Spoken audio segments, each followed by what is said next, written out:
Hemos invitado acá en cabina. Nos da mucho gusto recibir a Andremar Galván, coordinador técnico de la Red por los Derechos de la Infancia en México. Nos acompaña para platicarnos, hablar sobre política migratoria y derechos humanos, porque es un reto que continúa. Bienvenido.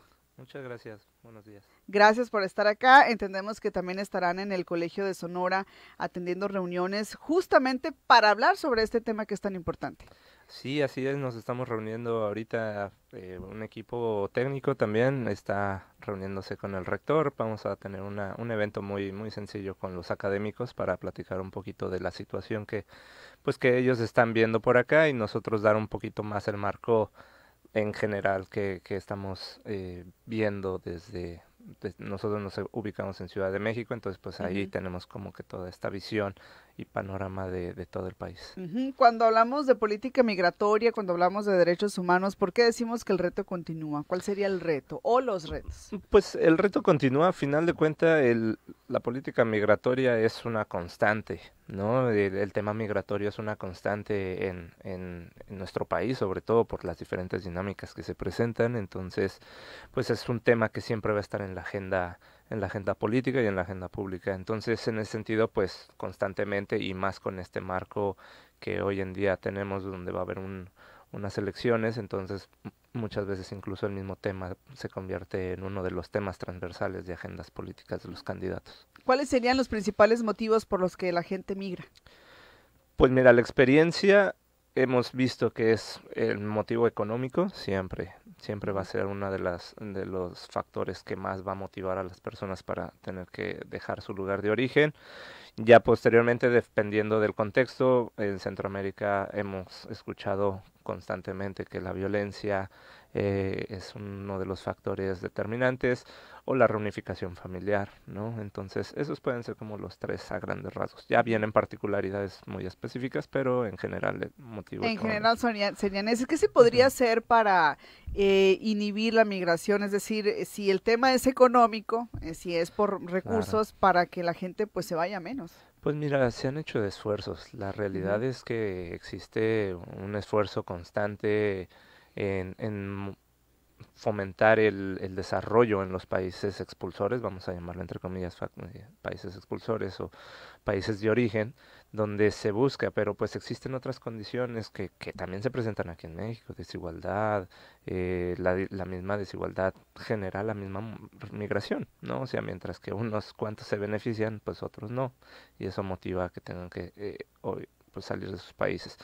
Y en el caso específico, pues también la oferta de trabajo pues llega a ser muy limitada, entonces pues siempre buscan alternativas en otros países que pueden ser mejor pagadas, mejor remuneradas y es una constante que desde hace muchísimos años vemos aquí en México. Ujú. Ok, ¿quiénes migran más? ¿Los hombres, las mujeres? ¿De qué edades? Pues mira, estadísticamente aquí tanto puedes checar informes a nivel global como la agencia de la OIM que tiene su propio informe de migraciones este año acaba de publicar.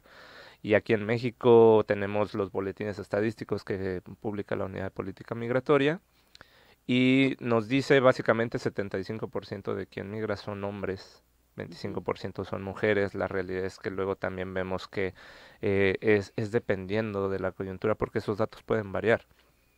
En México podemos encontrar que resulta que no son 75%, sino que es el 60 a 70, 60-65% y el 50-55% de hombres. Entonces, ahí se tiene que, cada país es particular y en el caso específico de Ujú. México, pues sí vemos como que van muy a la par, no Ujú. hay una diferencia notable, ¿no? Ujú. Hemos visto en los últimos años este fenómeno de las caravanas migratorias, ¿no? Ujú. Y aquí lo ligaríamos seguramente con el tema de derechos humanos, porque la idea de visibilizarse es evitar, pues, los riesgos que sufren siempre los migrantes en su paso también, no solamente por territorio mexicano, pero sí en mucha parte se da en México, ¿no? Sí, las caravanas Ujú.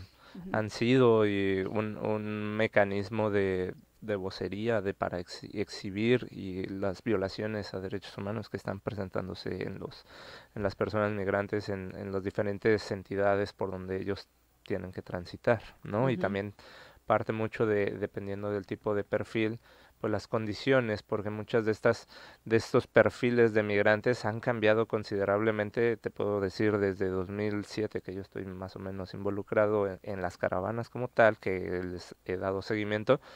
Pues antes hablabas mucho perfil centroamericano, hoy voltea a ver a 2024 y tienes una caravana de haitianos, ecuatorianos, venezolanos, obviamente centroamericanos, pero eso te va dando como la misma dinámica ha cambiado, ¿no? Así es. Y este tipo de eventos, pues justo lo que te asoma es como ese dinamismo que hay en los perfiles migratorios. ¿Cuáles serían las principales violaciones a los derechos humanos hacia migrantes? Pues el acceso a derechos en general, es que aquí lamentablemente podemos ver dos puntos muy fundamentales. El hecho de que se criminaliza el ingreso irregular de una persona a México, aunque eso no es necesariamente un delito, sino es una falta administrativa, pues existe bajo una visión de seguridad nacional, pues se criminaliza el ingreso de una persona que no cuenta con un documento, y eso por ende va a implicar una serie de vejaciones y violaciones a otros derechos que pues, se van a limitar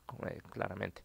Eso por una parte, y por el otro, pues bueno, también vemos que muchas de estas personas, lo que te decía, muchas vienen por ejemplo huyendo de violencia en sus países de origen, se acogen a un mecanismo de protección internacional como es el solicitar el derecho al asilo. Pero ¿qué es lo que pasa? Pues mientras están esperando, muchas veces no reciben un documento, o últimamente los documentos que les dan ya no tienen CURP y por ende no pueden acceder a un trabajo, y pues entonces la gente, ¿qué va a hacer? No van a poder acceder a un trabajo, un empleo formal, y por ende tienen que irse a un mecanismo informal, y eso pues todas las dinámicas que puede implicar. Sí. ¿Quién defiende o quiénes defienden a los migrantes?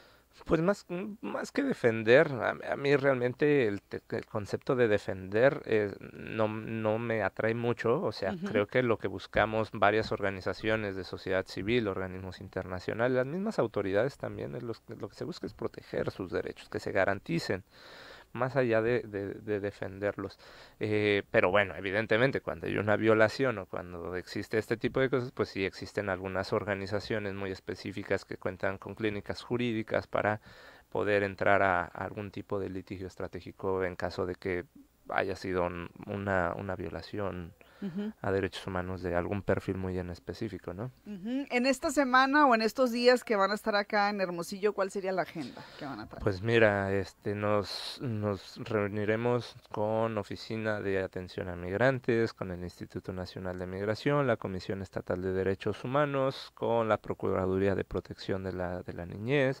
Vamos a ir a algunos albergues, el evento con los académicos también, pues esa parte de investigación que es fundamental, entonces pues una agenda bastante amplia, ¿no? Más nutrida. En el tema, ¿no? Y además importante porque pues Sonora es un estado fronterizo, claro. La migración es importante hablarla también desde este punto, entonces, bueno, pues parte de lo que van a tener por acá. ¿Algo más, Andremar, que nos quiera compartir? No, pues a ver qué tal, conoceremos un poquito más pues cómo es aquí la dinámica migratoria, porque nos llama mucho la atención, nos han hablado bastante de perfiles de migrantes africanos, de migrantes asiáticos, entonces pues eso sin duda pues es un poquito retomar esto que te mencionaba, de que antes hablaba como los migrantes son los centroamericanos, y pues no, la dinámica ha cambiado considerablemente, y creo que es algo muy importante porque también hay que darle la información a las personas que viven aquí en Sonora para decir, también está